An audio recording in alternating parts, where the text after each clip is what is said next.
right, so it's a pleasure to actually invite our first keynote speaker.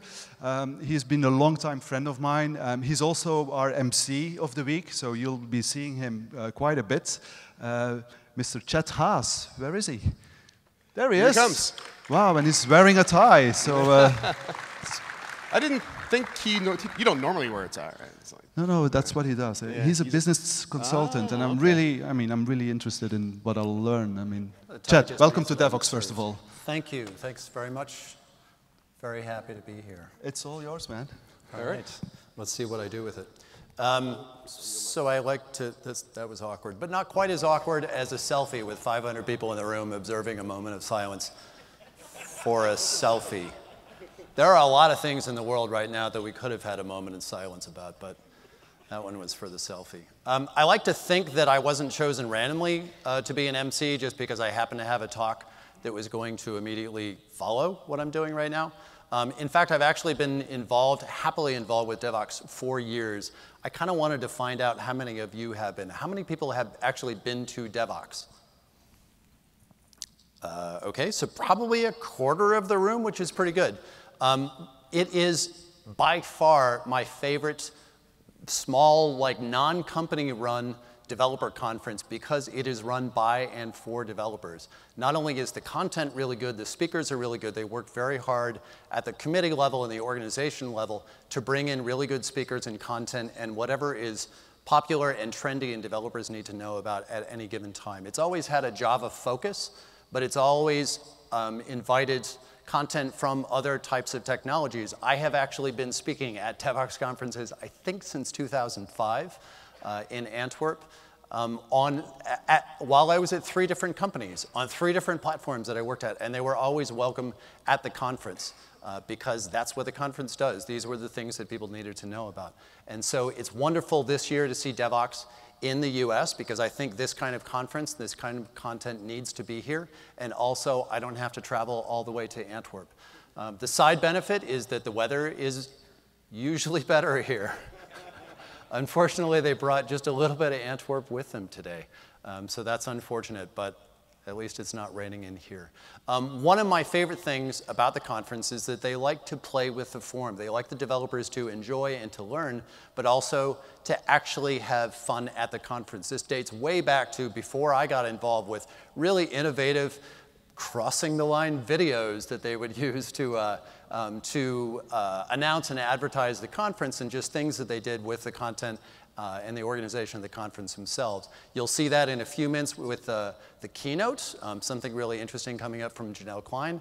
And you'll also see it in the types of talks that they allow speakers to do, like this presentation now.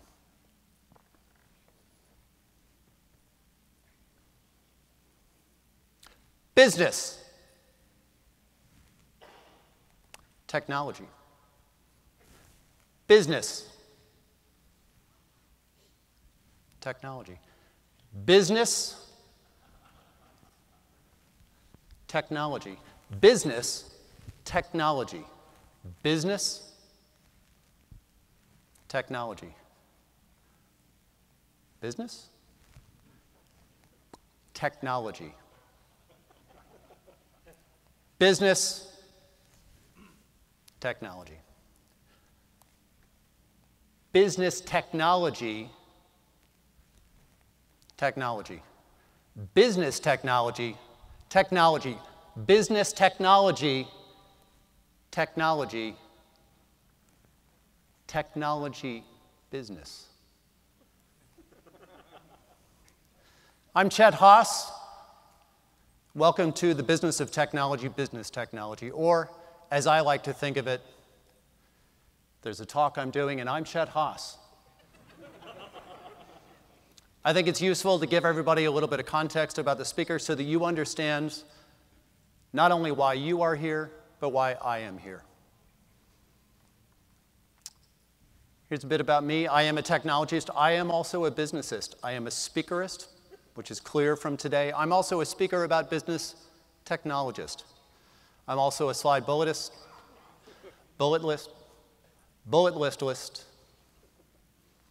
I also have an education. I do have a BS. I have an MBA from Harvard. It's in Chico. I have professional affiliations which matter. Here's one with a lot of letters associated with it. I'm also an IEEE. I have a bunch of professional experience I'd like to tell you about. I am a founder, of course, of Process Methodology Specialists, PMS. I was also the founder of Specialists of Process Expertise. What? SPEW, unfortunately, didn't last very long. My similar company, Bilateral Implementation of Legalese Expertise, or BILE, also unfortunately did not last very long. I don't know why.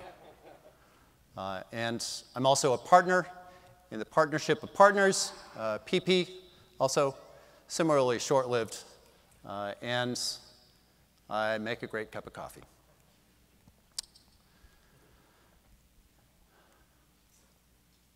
A little bit about my company.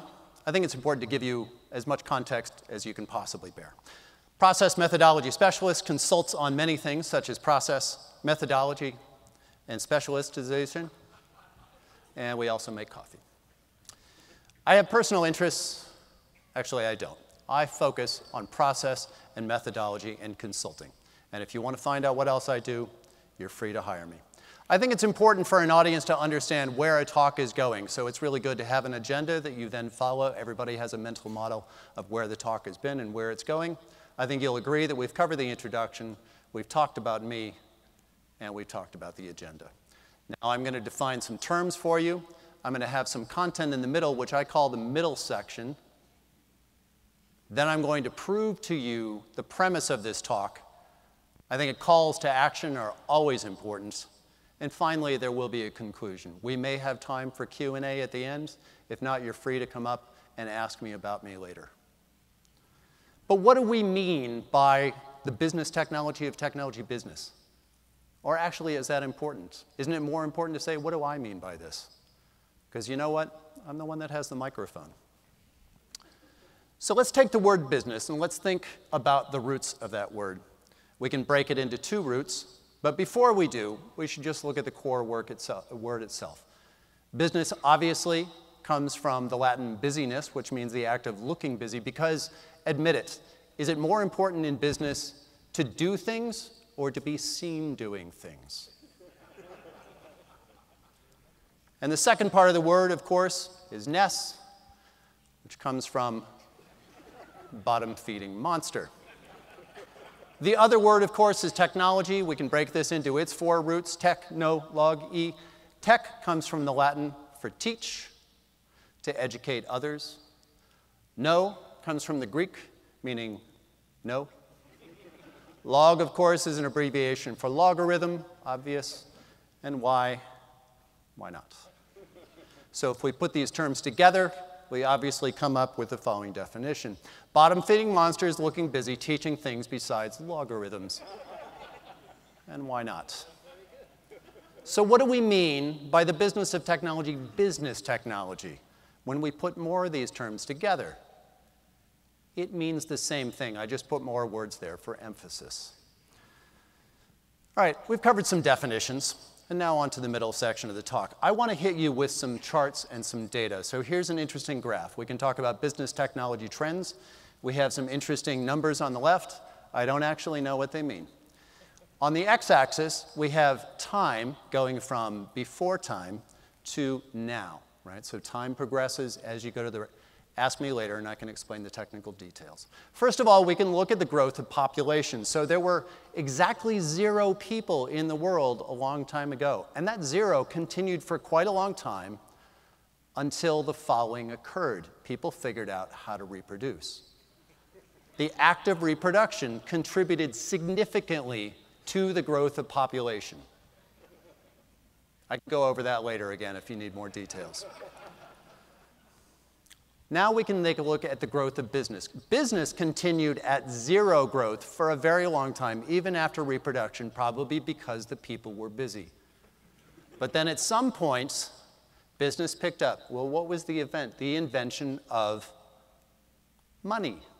You can't have business, you cannot have trade without having currency to trade with. Then business started to pick up. But there's another inflection point in the graph where it goes up at a steeper slope, and that was the invention of computers. Then business really picked up. Computers, I would posit, is a term in technology. We'll get back to that later. Now, if we overlay one other important piece of data onto this graph, we can take a look at the growth of technology. Again, that maintained 0 all the way across until we got to computers, and at that point it picked up. But it had a steeper slope inflection point with the invention of phones. Now people not only had computers, but they had computers in their pocket, and they had multiple devices. There's a couple of interesting things I want you to note about this graph. One is that business and technology grow and go together. Another is that there's way more technology in business in the world than there are people, because everybody has multiple devices, and who really cares about the number of people anyway? The other thing I want you to notice about the graph is that the slope of people was going down over time. So with the growth of business and technology, people got very excited about something besides reproduction. Let's go over some more data here. This is important. I talked about the growth of technology and business together. Now, I put this into a very complex chart that illustrates this exactly. We have business on the x-axis, technology, as you'll see, on the y-axis, and again, some units that I don't really care about. Now, if we take a look at the growth of these two elements together, we can see the following. This leads me to the conclusion that more business leads to more technology. Now, there's another way of looking at this, so I'm going to hit you with another graph here, where we have technology on the horizontal, or what I would call the x-axis. And we have business on the y-axis. And again, the two grow together. Do you see something similar there? Now, this leads me to the more interesting conclusion that more technology leads to more business. Is everybody following me here? I see some nods in the audience, but I'm not sure. It could be sleeping. All right, so this leads me to the premise of what I call business technology circularity. More business leads to more technology, but here's the key, and the other way around too. And this is a quote by me. You can quote me on that. Just be sure to attribute it. So here's a way to illustrate this with an interesting chart. We have business and we have technology, and the two are linked in the premise of business technology circularity. And I illustrate this with a very tricky animation that took me hours. All right? Everybody getting the point there? All right, back to the agenda. You can see that we covered the middle section effectively, and now we're on to the proof. Sure, you're saying, I get all these slides. This is really complicated data that I'll have to think about later. But how do I know that you're actually telling the truth? Well, you know what? I can prove it to you. First of all, let's take business, and then let's take technology. They share a lot of things in common. But you know what they share in particular in common? Is a single letter. Now, what happens when we think more deeply about that letter? Well, as a technology person, I know, because I looked it up on the internet, that E is exactly equal to the following series. I haven't a clue what this means, but it did come from Wikipedia, so it must be right.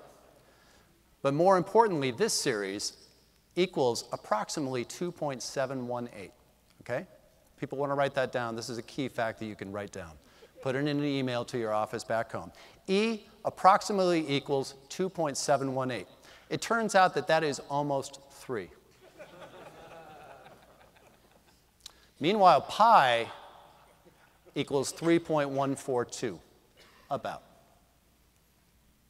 which also almost equals 3. So we have proven that 2.718 equals 3.142, and I would put forward to you that the following is a bunch of numbers which are also known as digits, and we have just described digital technology. On the other hand, we have also described the relationship between the variables, it's a technical term, ask me later, of E and pi. E equals pi, and if you put those two together, they spell a word that is huge business. This is what I call business logic. On with the agenda, we've obviously proven a bunch of important things, and now we have the call to action for all of you. what does all of this mean for you? I know what it means for me. I bill my customers with this kind of information. But for you, let's take a look at the conference, right? We're all here to attend a developer conference, so I went through all the talks in the conference. I used a very complicated mechanism of reading the titles and writing down some of the keywords, and I wanted to pull out those keywords and think about the kinds of technologies that we're all going to learn in the next 3 days. We have Java, we have server, we have numbers, we have developers, we have system, all these complicated words, right? You can learn all this kind of technology in the next 3 days, and all of it is in fact technology. At the same time, there are also important business terms that I pulled out of those titles. Words like challenges, words like methodology, one of my favorites, words like explore, all kinds of business terms. And there's also very interesting filler words that are important in business. There's commas, there's all kinds of prepositions. And you put all of those together, and it's clear that we're also going to learn about business. So we're going to learn about technology, and we're going to learn about business, and when you put them together, here's what it looks like. So what is the call to action? I would say it's up to you to go to those talks, to hear those things, and to learn that stuff about technology and business. And you can quote me on that. Now, if we go back to our agenda, you can see that we covered the call to action. We're on with the conclusion. Business, technology. Business technology, technology business. So we've covered the conclusion, and it looks like we have just about 4 minutes for Q&A. If anybody has any important questions for me, I'd be happy to answer them or bill you later. Yes? Is there a business technology, business technology, business? There is now. I will be forming it immediately after the conference, and I will be billing for you later. Thank you. Great question. Yes, sir, you have a question about the mic? Yes. Can we have people use the mic so we can have it on the recording? Can we please have people speak into the mic so we can use it in the recording? There we go. Yeah, I appreciate very good speech. Yeah, I would Thank like you. to Next know question. your thought about the most popular, hot technology going on right now. Yeah. The most popular something technology. Yeah. Most popular something technology is clearly the technology about something, which is a huge field in the Valley, especially in Silicon Valley. There are all kinds of companies doing all kinds of technology about something. In fact, many companies have technologies about anything. Some companies attempt to have technology about everything. Those companies usually fail. What you need is something in particular, and it could be anything at all. Next question? A second question. Okay. My question is about artificial intelligence and machine learning and deep learning. Yeah, it's very hot right now, so I want to know what your thought about that. Yeah. And e-learning and machine learning. Machine learning is a very trendy topic in which many companies are making a lot of money in business about the learning of machines. Thank you.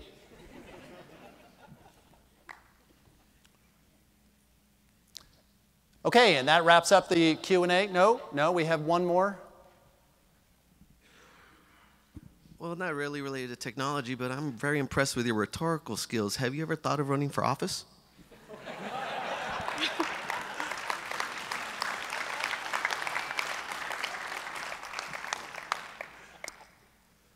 Not until now.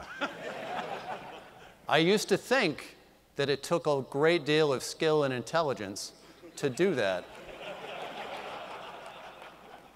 But you caused me to reconsider.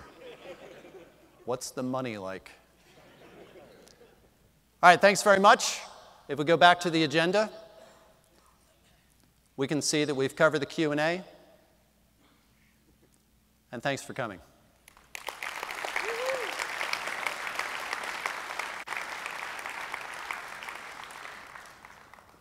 Appreciate you sitting still.